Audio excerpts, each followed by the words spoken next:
உட்கார்ந்து இருக்கிற நீ எனக்கு தேர் எந்த பக்கம் போகணும்னு நீ சொல்லணுமானா நீ சத்தமா சொன்னா எனக்கு புரியாது. வலது பக்கம் சொன்னா வலது பக்கம் போன்னு சொன்னா வலது பக்கம் போக முடியாம இடது பக்கம் போயிடலாம். இல்ல இடது பக்கம் போன்னு சொன்னா இடது பக்கம் போக முடியாம வலது பக்கம் போயிடலாம். இல்ல நேர போன்னு சொல்றதுக்கு நான் மாத்தி ஏதாவது ஒண்ணு பண்ணிடலாம். அதனால அர்ஜுனா, நீ தேரோட மேலதானே இருக்கிற, காண்டிபமும் உன் கையில தானே இருக்கு. நான் வலது பக்கம் போன்னு சொன்னா என்னுடைய வலது தோள்பட்டையில் உன்னுடைய காண்டிபத்தை வை. நான் இடது பக்கம் போகணும்னு நினைச்சேன்னா உன்னுடைய இடது பக்கம் என்னுடைய காண்டிபத்தை வை, உன்னுடைய காண்டிபத்தை என்னுடைய இடது தோள்பட்டையில வை. ஒருவேளை நான் நேர போகணும்னு நினைச்சா என் தலைமையிலேயும் உன்னுடைய காண்டிபத்தை வை. அப்போ தேர் எப்படி போகுன்ற பாதைய நீ காண்டிபம் வைக்கிற வழியிலிருந்து நான் புரிஞ்சுப்பேன்னு சொன்னதான். நம்ம வாழ்க்கையில பண்ணுவோமா? நம்ம யாருக்காவது ஒருத்தர் ஹெல்ப் பண்றோம்னு சொன்னா பண்றீங்களான்னு கேட்டா பண்றோம்னு சொல்லுவோம். அப்ப பண்றவர் கூட நம்ம கிட்ட கை கட்டி நிக்கணும். நமக்கு அவர் நம்ம சொல்றதை அவர் கேட்கணும். இந்த காரியங்கள்லாம் செஞ்சா நம்ம செய்யறோம்னு சொல்றோமே தவிர நம்ம அவங்க கீழே இறங்கி அவங்க போய் செய்யற அளவுக்கு நமக்கு தன்மை கிடையாது. ஆனா பகவான், நான் எப்ப தேரோட்டி ஆவேன்னு சொன்னனோ, நான் கீழே உட்கார்ந்து இருக்கிறேன், பரவாயில்ல, நீ நீ நீ எப்படி போகணுமோ அந்த பாதையை சொல்லு. என் தலையில கூட குச்சி எடுத்து என் தலையில கூட வை, காண்டிபத்தை எடுத்து என் தலையில கூட வை, நான் அதன் பக்கம் போறேன்னு சொன்னேன். அதுதாங்க சுதர்மம் சொல்றது. சுதர்மம் சொல்றது ஏற்றத்தாழ்வு இழிவு தாழ்வு செயல்ல கிடையாது. செயல் செய்யாம போறது வேணா இழிவா இருக்கலாம், எந்த செயல்லையுமே இழிவு தாழ்வுன்னு ஒண்ணு கிடையாது. அது மட்டுமா விட்டதா, தன்னுடைய தேரோட்டியின் சுதர்மம் 18 நாளும் எடுக்கிறாரு பகவான். பாருங்க, அடுத்த ஒரு நாள் 10வது நாள் பீஷ்மர் சொன்னது இல்லையா, 10வது நாள் பீஷ்மர் விரதம் எடுக்கிறாரு. நாளைக்கு எப்படியாவது பாண்டவர்களை நான் சிறைபிடிப்பேன்னு சொன்னது இல்லையா, பாண்டவர்களை எப்படியாவது சிறைபிடிப்பேன்னா அன்னைக்கோட ஆயுசு முடிஞ்சு போயிடும். அன்னைக்கோட அந்த ஆயுசு முடிஞ்சு போயிடும், நாடும் கிடைக்காது, என்ன பண்றதுன்னு தெரியல. அப்ப கிருஷ்ணனும் பாண்டவர்களும் உட்காந்து பேசுறாங்க, என்ன பண்றது மதுசூதனா கேசவா, நம்ம என்ன பண்றது, நாளைக்கு பீஷ்மர் இப்படி ஒரு விரதம் எடுத்துட்டாரு, இப்படி ஒரு சத்தியம் பண்ணிட்டாரு, சத்திய விரதனாச்சு, அவர் என்ன சொன்னாலும் நடந்துருமே, நம்ம என்ன பண்றது அப்படின்னு கேட்கிறான். அப்போ கிருஷ்ணன் சொல்றான், பீஷ்மரை பத்தி எனக்கு தெரியும். பீஷ்மருக்கு ஒரு பழக்கம் உண்டு. அது என்னன்னா, தான் தூங்கிக்கிட்டு இருக்கும் பொழுது ஒரு ஆண் வந்து அவருடைய கால் பாதம் தொட்டா, அவரை வந்து யாரும் தொடக்கூடாது, தன் உடம்பு பூரா வெள்ளாடையில் இருக்கும், ஒரு ஆண் பாதம் தொட்டா பீஷ்மர் வாழ்த்துவாரு, உனக்கு வந்து வீரனாக சத்திரனா இருப்பான்னு வாழ்த்துவாரு. அதே இது ஒரு பெண் கால் தொட்டா தீர்க்க சுமங்கலி பவன் வாழ்த்துவாரு. ஸோ இந்த ரெண்டுமே பீஷ்மர் கிட்ட இருக்கிற ஒரு குணம். ஆனால் யாராவது ஒருத்தர் நாளைக்கு இந்த கட்டத்திலிருந்து நம்ம தப்பிக்கணும்னா ஒரே ஒரு வழிதான் இருக்கு. அது என்ன வழின்னா, யாராவது ஒருத்தர் பாஞ்சாலியை கூப்பிட்டுட்டு பீஷ்மர் காலில் போய் அவர் தூங்குற நேரம் ஆசீர்வாதம் வாங்கிட்டா நம்ம இந்த கட்டத்திலிருந்து தப்பிச்சிடலாம் அப்படின்னு சொல்றான். அர்ஜுனனுக்கு எல்லாத்துக்கும் பாண்டவர்களுக்கு சந்தோஷமாயி போச்சு.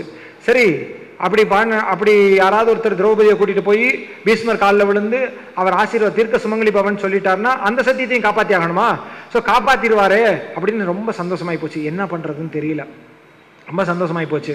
கிருஷ்ணன் அடுத்த கேள்வி கேட்கிறான், யாரு உங்கள இங்க இருந்து பாஞ்சாலியா பீஷ்மருடைய ரூமுக்கு கூட்டிட்டு போறது, அவர் அந்த பாசறையில் இருக்கிறாரு, அந்த இடத்துக்கு யார் கூட்டிட்டு போறா, அந்த இடத்துக்கு கூட்டிட்டு போய் அவர்கிட்ட யார் ஆசீர்வாதம் இங்க வாங்க போறா அப்படின்னு கேட்டது உடனே அர்ஜுனன் சொல்றான், உபயம் சொன்ன கிருஷ்ணனே அபயம் பண்ண மாட்டானா, அதுவும் அவனே பண்ணட்டும், முடிஞ்சு போச்சு. கிருஷ்ணர் யோசிச்சு பாக்குறாரு, சரி எவ்வளவோ பண்ணியாச்சு, இதுவும் நான் பண்றேனே அப்படின்னு சொல்லிட்டு பாஞ்சாலியும் கூட்டிட்டு அந்த பாசறைக்கு போறாரு. இந்த இடத்துல இருந்து அந்த இடத்துக்கு போறாரு. போற வழியில முதல் நாள் போர், 10 நாள் போர் நடந்த இடமாச்சா, ரத்தங்களும் சகதியும் மண்ணும் சதையும் சேர்ந்து சகதிகள் ஆகி பாஞ்சாலியோடைய காலில் வந்து பிடிச்சுக்குது. ஸோ அந்த சேரும் சகதியுமான காலோடையே நடந்து போறா. நடந்து அந்த பாசறைக்குள்ள போகும் பொழுது சின்ன சத்தம் கேட்டா கூட பீஷ்மர் முடிச்சுட்டு வரா. ஸோ அந்த செருப்போட அவன் நடந்து போறான். நடந்து போகும் பொழுது பீஷ்மர் திரௌபதியை கூப்பிட்டு சொல்றாரு, நில்லு, இந்த சத்தத்தோட நீ உள்ள போனேன்னா நீ யாரு வர்றான்னு தெரிஞ்சிடும். யாரு வர்றான்னு தெரிஞ்சா அதுக்கப்புறம் அவரால் ஆசீர்வாதம் நம்ம எதை எதிர்பார்த்து வந்தோமோ அது கிடைக்காது, உன்னோட செருப்பு ரெண்டையும் கொடுன்னு சொல்லிட்டு பகவான் வாங்கி தன்னுடைய சட்டையில மகாலட்சுமியை மறைக்கிறதுக்காக வாமன அவதாரத்துல எந்த துணியை மேல போட்டாரோ அதே துணிக்குள்ள பாதத்தையும் அவளுடைய செருப்பையும் தூக்கி சுருட்டி வச்சுட்டு இப்ப போய் ஆசீர்வாதம் வாங்கிட்டுவான்னு சொல்றாரு. இன்னைக்கு கோயில்ல நமக்கு இங்க கோயில்ல போனா பகவான் பாதங்கள் மேல வச்சு தலைய மேல வச்சு நம்மளை ஆசீர்வாதம் பண்ணுவாங்க. ஆனா பகவானே வந்து பக்தனுக்கு ஒரு கஷ்டம், ஒரு வேண்டுதல், ஒரு தேவைன்னு வந்தா பகவானே பாத செருப்பை கூட எடுத்து கூட தன் கையில வச்சுட்டு அவருக்கு உபயம் பண்ண போவான். அதுதாங்க சுதர்மம் சொல்றது. நான் என்ன செஞ்சுக்கிட்டு இருக்கேன், எந்த செயல்ல இருக்கேன்றது முக்கியம் இல்லை, நான் எப்படி செஞ்சுக்கிட்டு இருக்கேன், அதை திருப்தியா செஞ்சுக்கிட்டு இருக்கேனா, அதை முழுசா செஞ்சுக்கிட்டு இருக்கேனா, அதுதாங்க முக்கியம். அப்படி கூட்டிட்டு போய் ஆசீர்வாதம் வாங்கினதுனாலதான் பாண்டவர்களால் ஜெயிக்க முடிஞ்சது, தர்மம் நிலைநாட்ட முடிஞ்சது. ஸோ தன்னுடைய சுதர்மத்தை விடாமல் பகவான் இன்னும் சொல்லிக்கிட்டே போகலாம். பாரதத்தில் கடைசி நாள் சண்டை நடக்க ஆரம்பிக்குது. ஒரு நாள் அர்ஜுனனும் கிருஷ்ணனும் தேர் ஏறுறதுக்கு முன்னாடி அர்ஜுனன் தன்னோட அம்பாரா துணியில அம்புகள் அள்ளி போட்டுட்டு வர்றான். அம்புகள் அள்ளி போட்டுட்டு வரும்போது பகவான் வந்து கையில ஒரு சின்ன ஒரு பொட்டனை எடுத்துட்டு வர்றாரு, சின்ன ஒரு பொட்டனை மாதிரி எடுத்துட்டு வர்றாரு. அர்ஜுனன் கேட்கிறான்,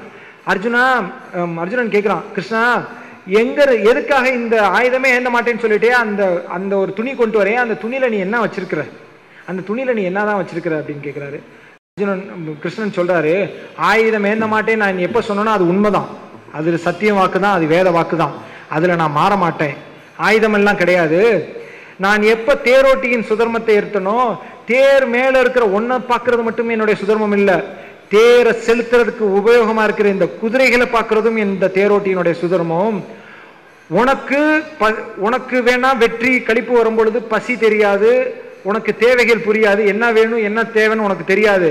ஆனா இந்த குதிரைகளுக்கு வெற்றியும் தெரியாது தோல்வியும் தெரியாது, பசின்னு வந்தா தெரியும். ஆனா இந்த குதிரைகள் செலுத்தும் பொழுது அதுக்கு பசின்னு வந்துட்டா அதுக்கு மேல ஒரு ஸ்டெப்பு கூட நடக்காது. தண்ணி வேணும்னு அந்த குதிரை முடிவு பண்ணியாச்சுன்னா, சாப்பாடு வேணும்னு முடிவு பண்ணியாச்சுன்னா, அதனுடைய அதுக்கு உண்டானதை நம்ம கொடுக்கலனா தேரை நம்மளால செலுத்த முடியாது. தேரோட்டியின் சுதர்மம் தேர் மேல இருக்கிறவனை காப்பாத்துறது மட்டும் இல்ல, தேருக்கு கீழே இருக்கிற அந்த குதிரை தேரை செலுத்துறதுக்கு பயன்படுற அந்த குதிரைகளையும் காப்பாத்துறது என்னுடைய சுதர்மம். ஸோ அதையும் நான் கடைபிடிச்சு தான் தீரணும். அதுக்கு உண்டான உணவுகளை தான் கொண்டு வந்துட்டு இருக்கிறேனே அன்றைய அர்ஜுனா, நான் ஆயுதம் எடுத்துக்க போறதில்லை.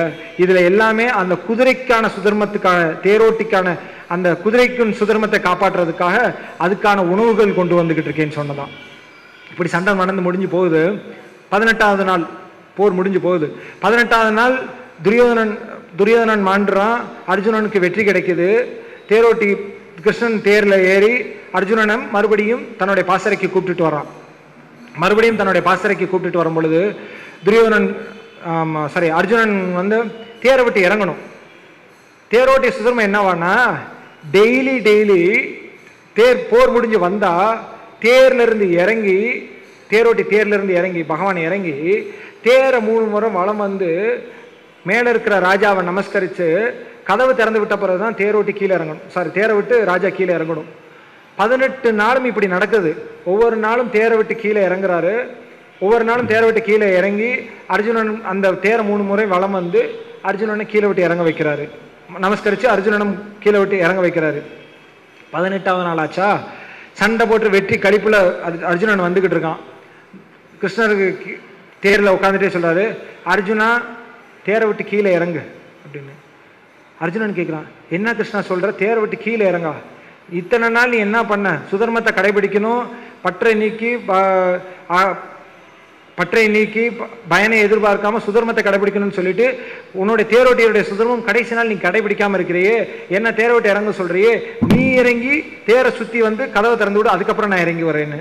பகவான் சிரிச்சுட்டே சொல்றாரு, பரவாயில்ல அர்ஜுனா, இன்னைக்கு ஒரு நாள் நீயே இறங்கிக்கோ அப்படின்னு. அப்பவும் அவன் கேட்கவே இல்லை. 3வது நாள், நம்ம தான் குழந்தைகிட்ட மெதுவா சொன்னா கேட்காதா, சத்தமா சொல்றான். மறுபடியும் சொல்றாரு, தேரை விட்டு கீழே இறங்கு அப்படின்னு. உடனே அர்ஜுனன் அதுக்கு மேல ஒன்றும் பண்ண முடியல.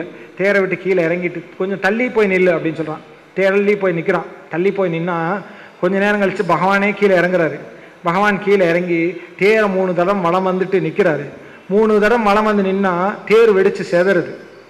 அதான் பகவான் சொல்றாரு, தேரோட்டியின் சுதர்மம் தேர் மேல இருக்கிறவங்களை காப்பாத்துறது, தேருக்கு கீழே இருக்கிற குதிரையை காப்பாத்துறது மட்டும் இல்ல, தேருக்குண்டான அபாயத்திலிருந்தும் நான், கஷ்டத்திலிருந்தும் நான் உன்னை நீக்கி ஆகணும். இவ்வளவு நாள் நான் இந்த தேர் மேல இருந்தனே, இந்த தேர்ல பட்ட மந்திர எந்திர அஸ்திரங்கள் என்னுடைய சக்திக்கு உட்பட்டு மட்டும்தான் இது இருந்துட்டு இருந்தது.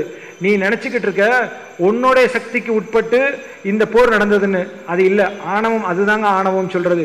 உன்னுடைய சக்திக்கு உட்பட்டது நினைச்சுக்கிட்டு இருக்க. உன்னுடைய சக்திக்குள்ள என்னுடைய சக்திக்கு உட்பட்டு தான் இது எல்லாமே நடந்துகிட்டு இருக்கு. நான் இறங்கி உன்னை இறக்கணும்னு நினைச்சிருந்தா இந்த தேருடைய சுதர்மம் வெடிச்சு செதறி இருக்கும். நான் என்னுடைய சுதர்மத்தையாவது மீறி உன்னை காப்பாற்றணும்னு சொல்றதுனாலதான் உன்னை தேரை விட்டு இறங்கணும்னு சொன்னேனே தவிர உனக்கு என்னுடைய சுதர்மத்தை மீறணும்ன்றது இல்லை என்னுடைய நோக்கம் அல்ல. அர்ஜுனா, நான் எப்போ சுதர்மம் சொல்ல ஆரம்பிச்சனோ, எப்போ நான் சொல்றேனோ அப்போவே நான் அதை கடைபிடிக்க தான் செய்வேன். என்னுடைய சுதர்மத்தை நான் மீற மாட்டேன். அதனால அர்ஜுனா, செயலை செய். செயல் எது வேண்டுமானாலும் செய். அதை பற்றி இல்லாமல் செய். பலனை எதிர்பார்க்காமல் செய். உன் சுதர்மத்தை மட்டும் கடைபிடி. நான் சொல்ற இந்த வாக்கு மேல சிரத்தை கொள். உனக்கு சர்வமும் எல்லாமே கிடைக்கும் சொல்லிட்டு பகவான் சொல்றாரு. எங்கேயெல்லாம் பகவத்கீதை கேட்கப்படுகிறதோ, எங்கேயெல்லாம் பகவத்கீதை சொல்லப்படுகிறதோ, கேட்பவர் உள்ளத்திலும் சொல்பவர் உள்ளத்திலும் என் அம்சம் உள்ளே இருக்கும். இத்தனை நேரம் அமைதியாக செவிமடுத்த உங்கள் உள்ளத்திலும் கண்டிப்பாக என்னுடைய பகவான் இருப்பார். அவருக்கு என்னுடைய பாத காணிக்கைகளை சமர்ப்பணமாக்கிறேன். நன்றி. ஜெய் குருதேவ்.